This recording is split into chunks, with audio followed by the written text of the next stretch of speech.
आगे आवेलन, नहीं के साथ निभावेलन। हर गांव गली में चर्चा बा, सबके सम्मान दिलावे।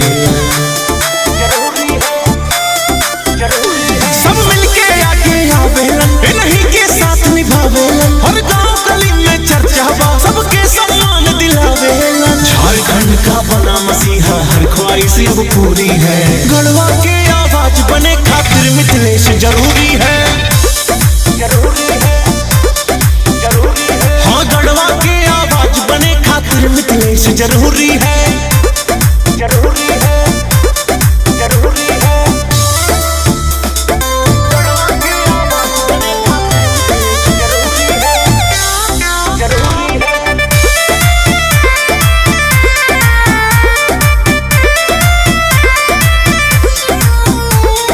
शिक्षा और स्वास्थ्य के सुविधा जन जन तक पहुँचावेले। कौनो हो के योजना ही क्षेत्र में पहले लावेले। हाँ, बिजली पानी सबके मिलल बा और भी आगे सपना बा। गरीबन के रक्षा खातिर शेर खड़ाई अपना बा। बिना वोट के कुछ ना होखी, बस ई है मजबूरी है। हाँ, गढ़वा के आवाज बने खातिर मिथिलेश जरूरी है। हाँ, गढ़वा के आवाज बने खातिर मिथिलेश जरूरी है।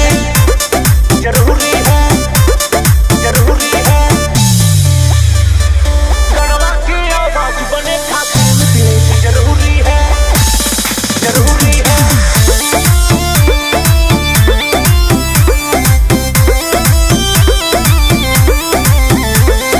गुरुजी स्टूडेंट क्रेडिट कार्ड की सुविधा लवले।